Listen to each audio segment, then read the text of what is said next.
4.6 Ga. Earth's accretion and initial formation. Earth coalesced from a cloud of gas and dust in the solar nebula via accretion, with planetesimals colliding to form a protoplanet. In the area now the U.S., this involved the accumulation of material into a molten body, with heavier elements like iron sinking to form the core and lighter silicates rising to create a primitive crust. Gravitational compression and radioactive decay generated immense heat, keeping the surface molten. The early atmosphere was thin, composed mainly of hydrogen and helium escaping from the interior. 4.6 to 4.5 billion years ago, solar system formation. The Sun ignited as a main sequence star. The protoplanetary disk condensed, forming the proto-Earth. Earth was accreting from planetesimals and frequent impacts. No stable crust yet. The surface was a molten magma ocean. The materials that would one day form North America were still scattered cosmic dust and rock fragments. 4.57, 4.56 billion years ago, Ga. The accretion of Earth. Event. The region that will become the U.S. is nothing but a vast, diffuse cloud of gas and dust within the solar nebula. Over millions of years, gravity causes this material to clump together, forming planetesimals. Through countless collisions, these planetesimals merge to form proto-Earth. 4.53 Ga. The giant impact and formation of the Moon. Event. A Mars-sized protoplanet named Theia collides with the early Earth in a cataclysmic impact.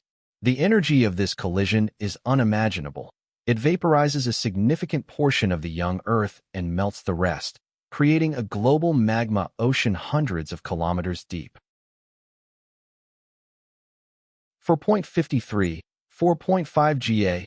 Core differentiation and magnetic field onset. Earth's interior differentiated into layers: a solid iron inner core, liquid outer core, mantle, and thin crust. Convection in the outer core initiated Earth's magnetic field, geodynamo, which began shielding the atmosphere from solar winds. In the proto-US region, this process would have stabilized the local mantle dynamics, setting the stage for later craton formation in areas like the Wyoming and Superior Cratons, underlying parts of the Rocky Mountains and Midwest. 4.5 billion years ago, the giant impact and moon formation. A Mars-sized body, Theia, collided with proto-Earth. Debris from this impact coalesced to form the Moon. Earth's rotation and tilt were set, influencing future climate and tides. After this event, Earth's outer layers were largely molten again. Regions that would one day form North America were deep inside this violent planetary restructuring. 4.5 Ga. Moon-forming giant impact. A Mars-sized body, Theia, collided with Earth, ejecting debris that coalesced into the Moon. This event tilted Earth's axis, slowed its rotation, and stabilized its climate over time. The impact would have remelted much of the surface in the area now the U.S., contributing to a global magma ocean and adding heat to the system. Chemical similarities between Earth and Moon rocks support this hypothesis. 4.50, 4.40 Ga. Cooling and primary crust formation. Event. The global magma ocean begins to cool.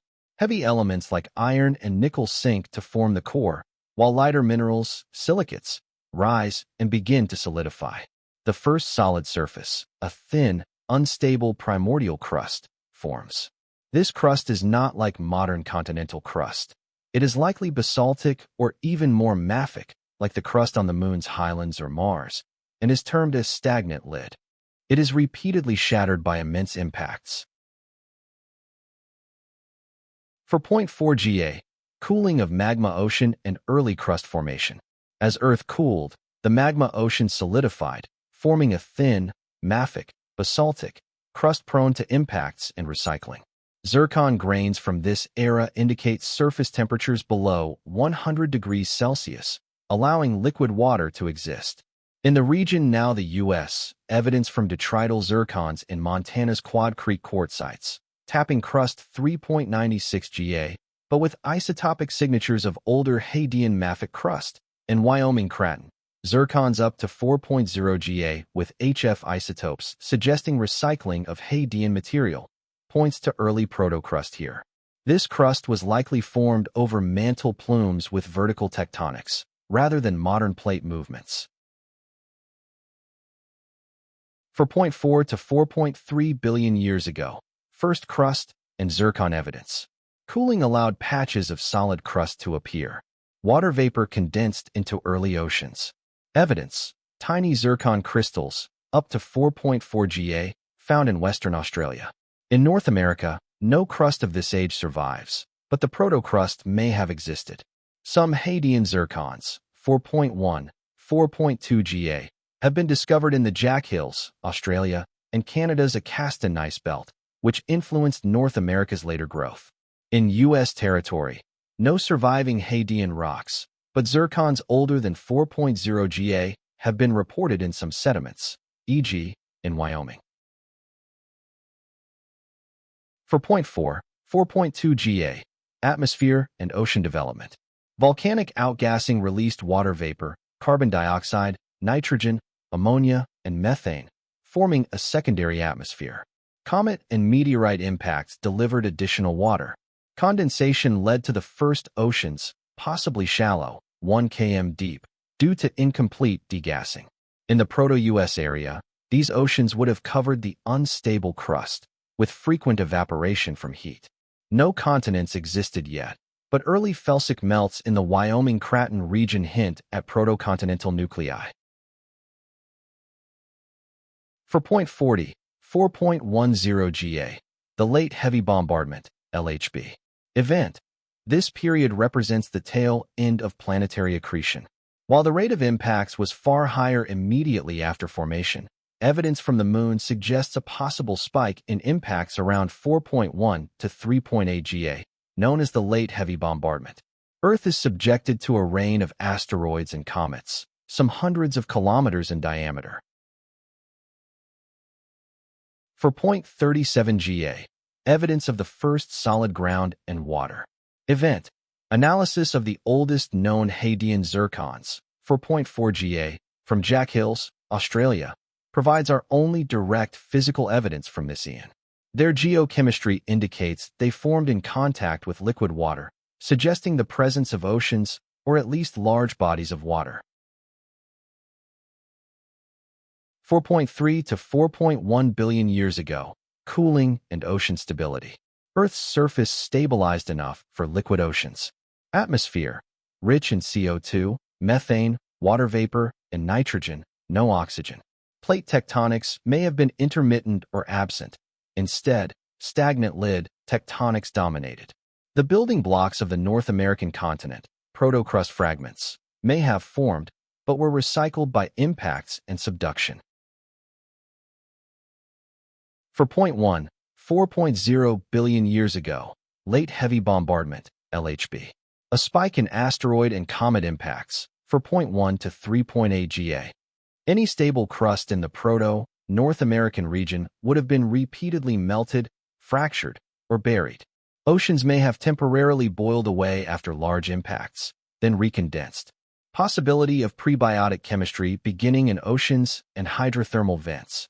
The earliest signs of life, carbon isotope evidence 4.1 Ga from zircons, hint that life may have already been starting, though not yet proven in the U.S. region.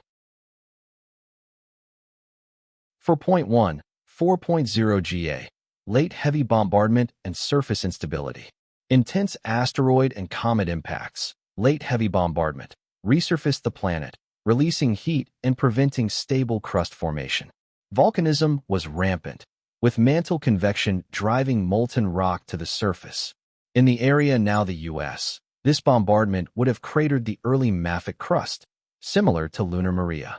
Elevated Pb isotopes in later rocks from the Wyoming Craton serve as a fingerprint for this recycled Hadean crust. Heat flow was 3 times higher than today, causing water to evaporate into space. 4.0 Ga, the end of the Hadean and the dawn of the Archean. Event: the frequency of giant impacts begins to noticeably decline. The Earth has cooled enough to allow for the formation of the first stable crustal nuclei, or cratons. The onset of plate tectonics, or a precursor process, may have begun, starting to recycle the primitive basaltic crust and form the first faint whispers of buoyant, felsic, granitic, continental rock. 4.0 Ga. Transition to Archean Eon and possible early life. The Hadean ended as the bombardment waned and the crust stabilized enough for the first preserved rocks. Theories suggest the last universal common ancestor, Luca, may have emerged in hydrothermal vents, though no direct evidence exists from this eon. In the Proto-US region, this marked the beginning of craton stabilization, with the Wyoming craton preserving a record of these events through zircons showing intracrustal recycling. The oldest direct rocks nearby, e.g., 4.28 Ga in Quebec, indicate the shift to more habitable conditions.